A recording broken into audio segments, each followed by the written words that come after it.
J'ai rarement regardé des animés de musique, et je crois que un des seuls que j'ai regardé c'est Your Lie in April. Bon, en vrai faut avouer que les animés de musique c'est quand même très émouvant. Alors je me baladais sur internet en quête d'animés du printemps 2019, et je suis tombé sur cet animé. Pour l'instant il est vraiment passionnant et il sort vraiment de l'ordinaire. Drop top, smoking, no cooking, the hot pot. Fucking on your bitch, yeah, that. Cooking up dope in the crock pot. We came from nothing to something, nigga. I don't trust nobody, grip the trigger.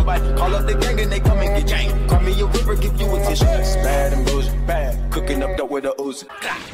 Yo, salut à tous, c'est Zensu, comment ça va? Et aujourd'hui on se retrouve pour parler de Kono Oto Tomare. Cet animé est un animé qui parle de koto, un instrument typique japonais. Il y a de très fortes chances que tu en aies déjà entendu parler et que tu as déjà entendu cet instrument. Moi j'en avais déjà écouté et je me suis dit, vu que je connais pas très bien, pourquoi pas regarder un animé dessus? Honnêtement, je regrette pas du tout mon choix et j'ai donc décidé aujourd'hui de vous parler de cet animé. Dans cet animé, on suit un club de koto pour lycéens qui est destiné à fermer ses portes, car il n'y a pas assez de membres dans ce club. Takezo Kurata est le dernier membre de ce club. Et il va tout faire pour trouver des nouveaux membres. Ce qui va se passer, c'est qu'il va rencontrer un jeune homme qui a une réputation de délinquant mais qui va vouloir s'inscrire au club de koto. Au début pour lui ça va être dur d'accepter, mais il va finalement le laisser rejoindre le club de koto. Et au final le deuxième membre sera Satowa Ozuki, une prodige du koto, qui a des objectifs un peu douteux en rejoignant ce club. Et au final on va suivre l'histoire de ces trois personnages. Alors oui, c'est vrai que le synopsis à première vue fait pas du tout rêver, mais je pense qu'il faut aller plus loin et aller explorer cet animé. Déjà ce qui m'a vraiment choqué dans cet animé, c'est que ça pourrait être un slice of life classique, mais au final l'instrument le démarque. Est-ce que tu as déjà vu beaucoup d'animés parlant du koto? Je vous le dis honnêtement, je suis très content de pouvoir découvrir ce type d'instrument traditionnel grâce à un animé. C'est vrai qu'en allant sur YouTube, je passe pas forcément toutes mes soirées à chercher des vidéos de koto. Alors cet animé le met très bien en valeur et permet à de nombreuses personnes de le découvrir. Deuxièmement, j'ai trouvé qu'il y avait une histoire très facile à suivre et qui n'est pas prise de tête. Le premier épisode est tout simplement sublime et nous montre la relation entre Takezo Kurata et Chikakudo, et qui est le délinquant, et cette relation est vraiment très intéressante. Alors oui, je vous conseille de regarder cet animé, je pense vraiment que cet épisode 1 vous donnera envie de continuer cet animé. Et pour en revenir à leur relation, je trouve qu'elle est très intéressante car elle introduit deux personnages qui ne font pas partie du tout du même monde. Il y en a un d'un côté qui a du mal à avoir des relations, qui est un peu un cliché, mais qui se donne corps et âme dans son club, et l'autre qui est une sorte de délinquant mais qui s'est un peu rangé. Donc au final, tout les oppose un peu. Après, le seul problème c'est que j'ai décelé quelques points négatifs à cet animé, même s'il reste très correct. Premièrement, je suis pas trop fan du personnage féminin, je la trouve même insupportable. C'est une personne qui prend tout le monde de haut, mais je pense qu'elle pourrait bien évoluer dans l'animé. Honnêtement, vu que c'est une personne très forte en koto, elle ne calcule pas les autres, elle les méprise, elle les prend de haut, tout ça pour pas venir à ses fins, et je trouve que tout cela fait d'elle une personne très désagréable. Ensuite, j'ai un peu peur que l'animé s'essouffle un peu au fil du visionnage, parce que l'épisode 1 était tellement bien que les deux autres épisodes m'ont paru un peu légers, et donc j'ai peur que ça finisse comme ça dans l'animé. Après, honnêtement, vu que c'est pas prise de tête, on s'attend pas à une histoire de fou, et du coup on passe un bon moment. Et troisièmement, je trouve que les personnages sont un peu prévisibles, c'est-à-dire que le premier personnage, le personnage principal, est un cliché clairement, le deuxième est un cliché aussi des délinquants, mais bon, celle qui reste imprévisible c'est quand même Satowa Ozuki, et donc elle reste un personnage beaucoup plus intéressant que les autres. Après, honnêtement, je vous conseille vraiment de regarder cet animé, d'essayer de le découvrir par vous-même, et je trouve que ce genre d'animé est vraiment innovant car il présente un des instruments traditionnels du Japon. Découvrir un art à travers un animé, c'est vraiment très plaisant. Après, honnêtement, je comprends que c'est pas forcément le genre d'animé où vous pointez votre regard en premier. Moi en fait, je suis tombé dessus par hasard et je me suis dit tiens, pourquoi pas tester. Au final, l'animé est très intéressant, l'animation est vraiment très jolie, les instruments sont vraiment très bien représentés, et pour finir, je trouve que cet animé transmet pas mal d'émotions, notamment grâce au pouvoir de la musique.